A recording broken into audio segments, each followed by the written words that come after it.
childhood cancer. Community mural coming to campus. Bring it here so that it can be exposed to a different audience. And the Hawkeye men got back on track against Ohio State. Was the groundhog onto something? I'll have more on an early spring in weather. All that and more coming up on this Monday morning edition of DITV News. Don't go anywhere. DITV News starts right now.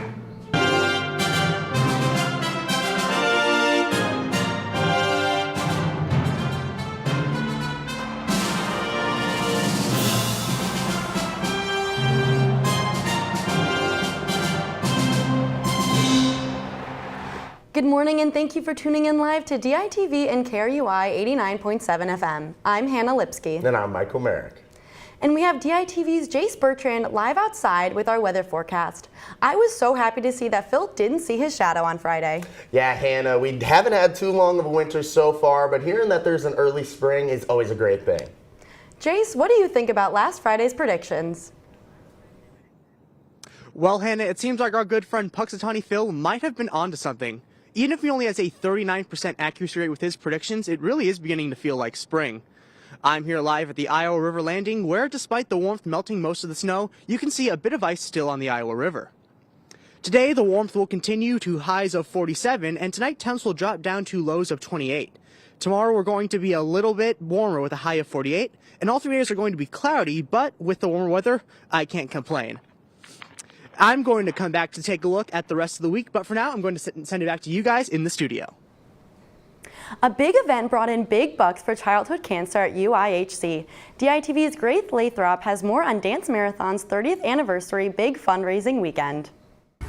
Student volunteers danced at the IMU for 24 hours straight to raise money and awareness for childhood cancer. Grown up knowing about the UIDM, and so when I came to Iowa, it was definitely something I wanted to be a part of. The night began with the recognition of the kids who we have lost to childhood cancer, followed by a special performance from the Iowa Marching Band. This is such a good cause, and it's really opened my eyes, and I just love it so much. At 12 a.m., participants could volunteer to cut their hair and donate it to kids in need. There's so many people here that are just so amazing to our family and every other family, and it's so cool.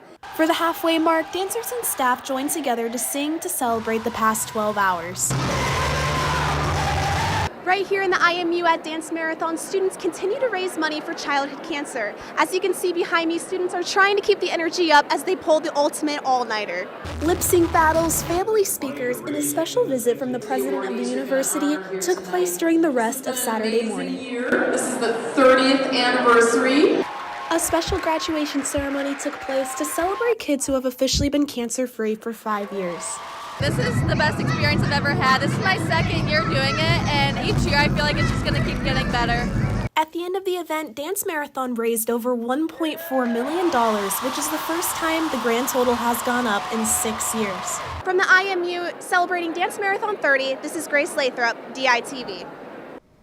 A University of Iowa employee is charged with enticing a minor. Mark Sejic, Assistant IT Director for the University of Iowa Athletics Department, has multiple charges relating to sending images and messages to a 16-year-old, according to a criminal complaint and court documents. Sejic sent pornographic images and videos on social media and messages suggesting performing sex acts, bought underwear, and told the person to delete their conversations. New reports show there has been a significant increase in people seeking mental health support services since the National Suicide Prevention Line changed to a 3-digit code 988. This change happened in July of 2022. Since then, a mental health organization in Iowa City, Community Crisis Services, has seen a 20% increase in its phone call service and a 160% increase in its texting service. Efficient energy is coming to Iowa City's airport. A grant from Iowa City, just under $443,000, will be used to install 300 solar panels at the Iowa City Municipal Airport, which you see here. Airport manager Michael Tharp says the project will cut their electric utility costs in half. The energy panels will help power the runway, terminal, and lighting in the building. They will be installed in the green space north of the airport. A new exhibit is coming to the Stanley Museum to feature a mural from artist Keith Haring. Yesterday, the museum hosted an event to hear stories from Haring's visit to Iowa City's Horn Elementary in 1984 and 1989, which he created that mural will be on display. His work even inspired some who were students at Horn Elementary at the time to later pursue art degrees. So between the mural and Dr. Art, I actually got inspired to get my art degree here at Iowa, so it meant a lot to me.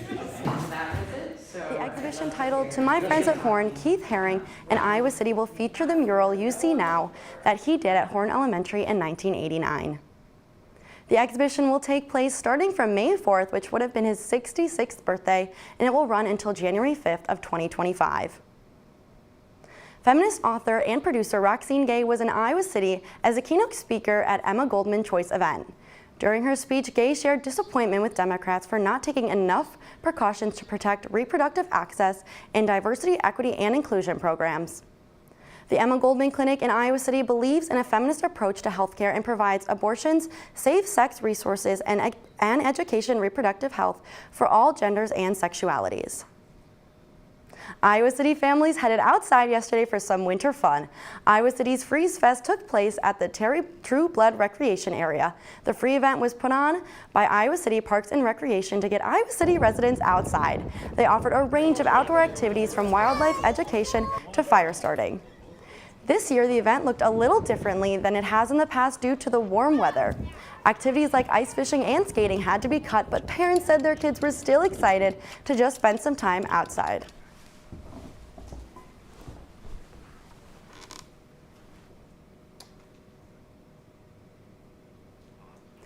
Now, Michael, what happened in sports? Yeah, Hannah, a lot happened this weekend, but Bluter's bunch went out east to take on the Maryland Terrapins this weekend, and the Hawks were looking to get the legendary head coach her first career win in College Park. And to the surprise of absolutely no one, Caitlin Clark dominated in this one, putting up 35 points and getting her season-high 12 assists on the night. But it would be the headband hero, Molly Davis, that would ice the game late, hitting a dagger three to keep the Hawkeyes ahead as they would hold on to the lead and win 93-85.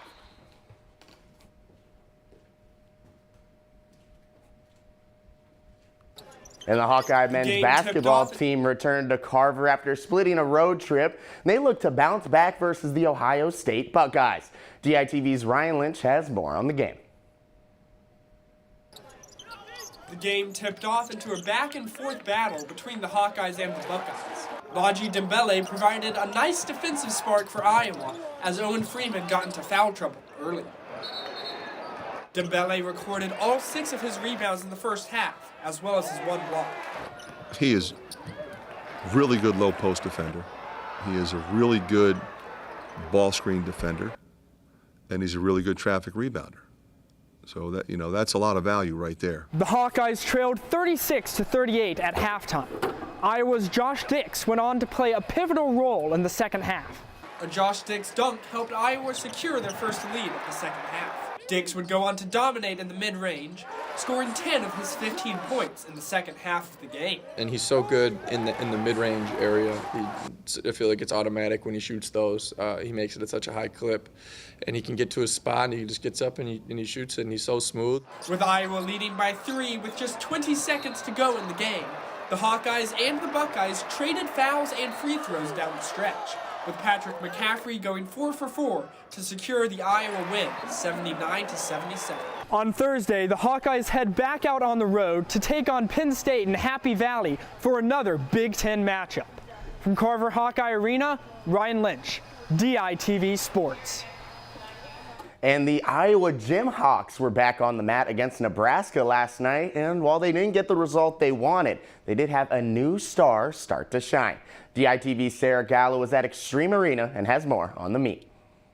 The Hawkeyes might have taken a loss here today at Extreme Arena, but Iowa freshman Ava Volpe had one incredible performance. Going into this meet against Nebraska, she earned Big Ten Co-Freshman of the Week. It meant a lot. I mean, I've been working really hard since I got here, so it was super exciting for that to pay off. As each meet goes by, her confidence keeps leveling up. I think it's definitely there, but also room to grow. But again, the team has just been so great helping me build that confidence and getting more comfortable each meet. At the end of the meet, she bettered her career best in the all-arounds, posting a 39.200 and won the University of Iowa MVP award. Ava Volpe. as it was an evenly matched event. Sadly, the Hawkeyes lost to Nebraska by 1 point. We want to do better. This isn't our best performance, but the energy was there, so we're going to head back to the gym and put in more work and do better next week. I think same thing, my performance, I'm happy with it, but there's always more work to be done. From Extreme Arena, I'm Sarah Galla, DITV Sports. Thanks, Sarah. And the men's wrestling team had a rough performance this weekend, but we have DITV's Max Grease live inside Carver Hawkeye Arena to talk about that tough match. Max, what happened this weekend in Ann Arbor?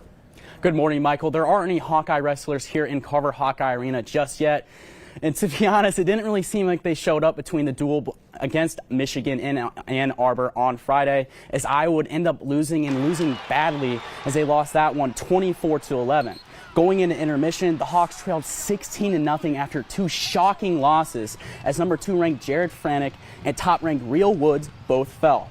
As a result of this, lots of longtime Hawkeye wrestling fans are labeling this as one of Iowa's worst losses in recent memory. But one positive takeaway is from the 197-pound weight class for Iowa, where Zach Glazier has stayed undefeated after yet another tech fall. And Michael, listen, it's not easy coming off a loss like this, especially for a program like Hawkeye Wrestling, but these guys, they're going to have to heat up quickly as they're welcoming Penn State Nittany Lions on this upcoming Friday here in Carver Hawkeye Arena. Now, let's send it back to Jace. What's the weather going to look like for the rest of the week? Yeah, thanks, Max. It's going to stay warm for the rest of the week with highs of 53 and lows of 36 on Wednesday. We're going to get even warmer on Thursday with highs of 57 and a low of 42. The weather's going to level out for the rest of the week, giving Iowa City a break from the crazy weather that we've seen for most of this winter. Even with the drop on Friday, I can personally say the weather is a welcome change. That's all for now, so I'm going to send it back to Hannah in the studio. Last night was the 66th annual Grammys, and it came with performances from both new artists and industry veterans, along with a surprise announcement.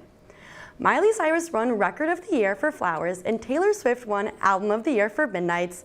With this win, Taylor Swift becomes the first person to win Album of the Year 4 times. Additionally, after winning Best Pop Vocal Album, Swift announced her new album, The Tortured Poets Department.